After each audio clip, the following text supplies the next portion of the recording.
Bonjour à toutes et à tous, je suis Roxane Régnier, la fondatrice de Misfit. Aujourd'hui, je vais vous lire l'étude de cas numéro 23 qu'on a écrite sur Pauline, qui a, elle, recommencé des études de médecine. Pas recommencé d'ailleurs, elle a vraiment commencé à 27 ans après avoir été chef de produit dans le luxe. Donc cette histoire m'a beaucoup touchée. En effet, Pauline, moi je l'ai connue en école de commerce. Elle était dans une année au-dessus de moi. Et on avait à peu près le même parcours très orienté marketing. On était dans le même assaut de mode, figurez-vous, et de do it yourself. C'est comme ça que je l'ai connue et j'ai appris récemment donc que finalement elle avait quitté ce monde du luxe et du marketing pour devenir médecin. Et donc, quand j'ai appris ça, je me suis dit, oh là là, mon Dieu, il faut absolument que je raconte son histoire et qu'on la diffuse sur Misfit parce que, pour le coup, c'est une décision hyper courageuse et finalement assez rare qui, je suis sûre, va inspirer beaucoup de Misfits. Alors, je commence la lecture. Donc, au premier abord, cela semble un peu fou, effectivement. Pauline était la première à penser que reprendre ses études à 27 ans pour devenir médecin était une pure folie. Mais voilà, tous les signes étaient là et son intuition l'a guidée petit à petit vers ce choix et surtout à l'accepter. L'histoire de Pauline est celle des questions qu'on ne se pose pas ou alors presque trop tard, des intuitions qui ressemblent à des obsessions et d'une voie enfin trouvée. Alors maintenant, je vais parler à la première personne, vous mettre dans la peau de Pauline et vous raconter de sa voix ce qui s'est passé pour elle et quel a été son parcours. Alors, première partie, le bore-out en début de carrière, ce n'est jamais bon signe. Je fais partie de celles qui ont toujours été de bonnes élèves. Je n'avais pas de difficultés particulières dans aucune matière, mais un profil équilibré qui me prédestinait à suivre une ligne tout tracée lorsqu'on se pose surtout la question de l'orientation au lycée. Il me semble qu'à cette époque, je n'ai pas eu la maturité pour prendre une décision qui me correspond pleinement et je me lance dans des études généralistes sans vraiment me poser de questions. Je fais une prépa, j'intègre ensuite une prestigieuse école de commerce. C'est finalement l'idéal pour garder toutes les portes ouvertes, plein de perspectives. Je me spécialise en marketing et je travaille successivement dans 2 grands groupes de luxe, un univers exigeant et une voie royale pour les métiers du marketing. Si ma première expérience est une réussite, je change de poste pour rejoindre une grande maison française, pensant me sortir de ma zone de confort et y trouver un plus grand challenge. Et finalement, c'est une désillusion totale. Je m'ennuie, j'ai plein de temps à tuer, et quand on a ce temps, s'ouvre ce que je vais appeler le boulevard de la pensée, c'est-à-dire des flots incessants de questionnements existentiels sur ma vie professionnelle et son alignement avec mes valeurs. Je viens de commencer ma carrière, je suis en bore-out et je me pose déjà beaucoup de questions. Je cherche un compromis et je me lance dans un master en santé publique. Alors, si j'aime la rencontre des responsabilités, de la liberté et de la créativité avec la stratégie et finalement les analyses financières que m'offre le marketing dans le luxe, je me rends très vite qu'il me manque une chose essentielle. Il me manque l'humain. Je sens que j'ai besoin que l'humain soit au cœur de mon métier. J'avais toujours dans un coin de ma tête une profession liée au métier de la santé, mais je pensais finalement m'y consacrer après mes 40 ans, après avoir fait ma carrière en marketing. Plus jeune, je n'avais pas envie de m'enfermer dans ce scientifico-rationnel. Et après mon bore-out, je pense au domaine de la santé à nouveau, et l'idée de devenir médecin me trotte déjà dans la tête, mais je la refoule. Cela me semblait un peu fou d'avoir passé tant d'années à étudier une profession considérée comme prestigieuse pour finalement tout recommencer au bout de 2 ans de travail. Je me renseigne et je trouve un compromis qui me permet de me rapprocher du domaine de la santé tout en capitalisant sur mes acquis. Je démissionne de mon poste de chef de produit dans le luxe et je me lance dans un master 2 d'1 an, le master analyse et management des établissements de santé de l'école des hautes études en santé publique. C'est un entre-deux que j'estime raisonnable. Je le finance avec mes économies et j'emprunte à la banque pour avoir un matelas de sécurité.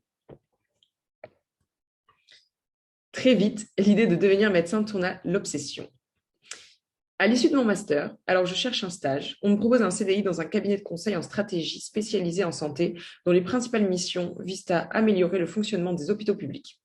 Les médecins sont très impliqués dans la gestion hospitalière et je suis en contact avec eux quotidiennement.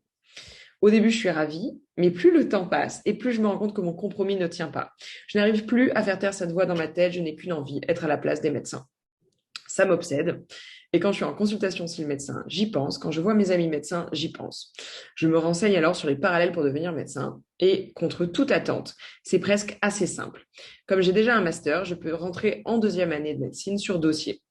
Il y a 250 candidats pour intégrer la deuxième et troisième année dans la fac. Et où je me présente, il y a seulement 5 reçus sur 250 en deuxième année. Le plus difficile dans tout ça, c'est de ne pas passer pour une folle.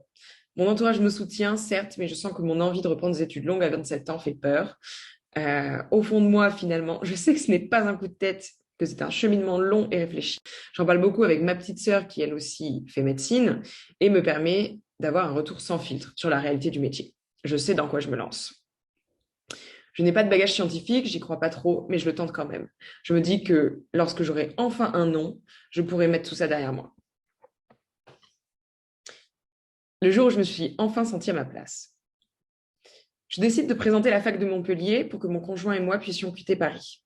Pour le dossier, je dois rédiger une lettre de motivation.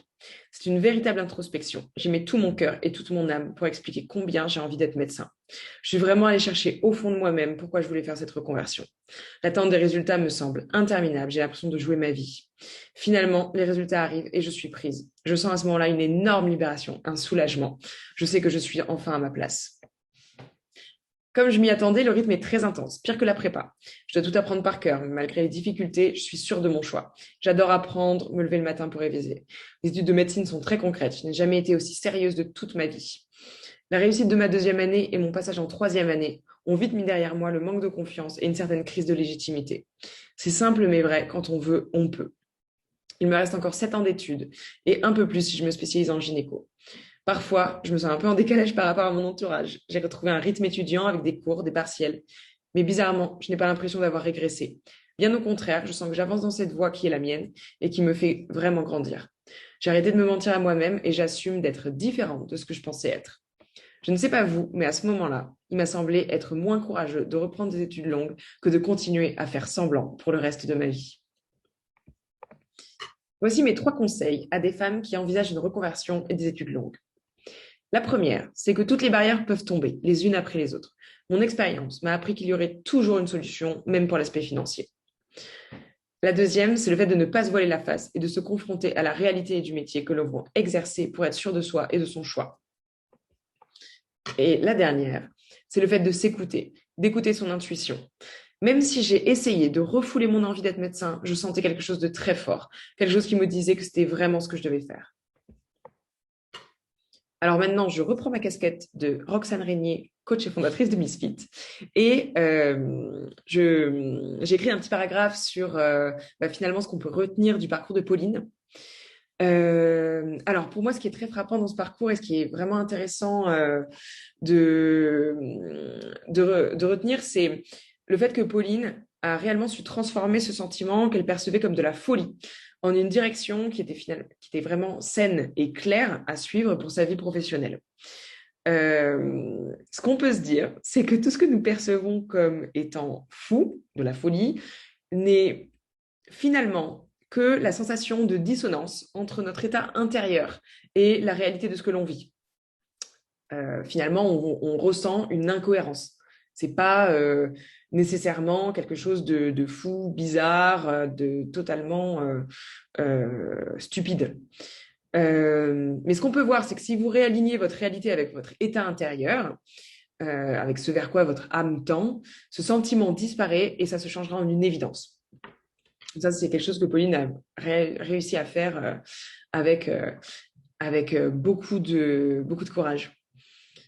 Le deuxième point, c'est le fait que commencer des études longues à la trentaine, c'est possible. On a beaucoup de misfits qui ont peur de ça, qui le redoutent beaucoup, mais on en voit quand même, c'est pas quelque chose qui n'existe pas. Pauline elle nous montre qu'avec un peu d'argent de côté, un emprunt perso, pour compenser la baisse de revenus et le soutien des proches, finalement, c'est possible de revenir sur les bancs d'école. Et le dernier point, c'est le pouvoir du petit pas. Donc la reconversion de Pauline, effectivement, on se dit bon, c'est une reconversion qui va prendre du temps. Sa reconversion ne s'est pas faite en un jour. Ce qu'on peut voir, c'est qu'au début, elle s'est dirigée vers un espèce d'entre-deux qui a été pour elle au début un bon compromis, mais qui finalement ne s'est pas révélé suffisant. Et c'est en passant par cette étape qu'elle a pu se rendre compte et confirmer son envie d'aller dans ce milieu-là. Donc, ça a permis finalement de confirmer une vocation et c'était grâce à ces petits pas qu'elle a pu valider cette reconversion. Voilà, c'était un plaisir de vous lire cette étude de cas. N'hésitez pas si vous avez aussi des questions pour Pauline. Nous, on pourra vous mettre éventuellement en contact avec elle si vous voulez avoir son retour, si vous envisagez faire ça. Elle nous a dit être très ouverte à recevoir des questions. Donc voilà, je vous souhaite une très bonne journée et à très vite. Au revoir.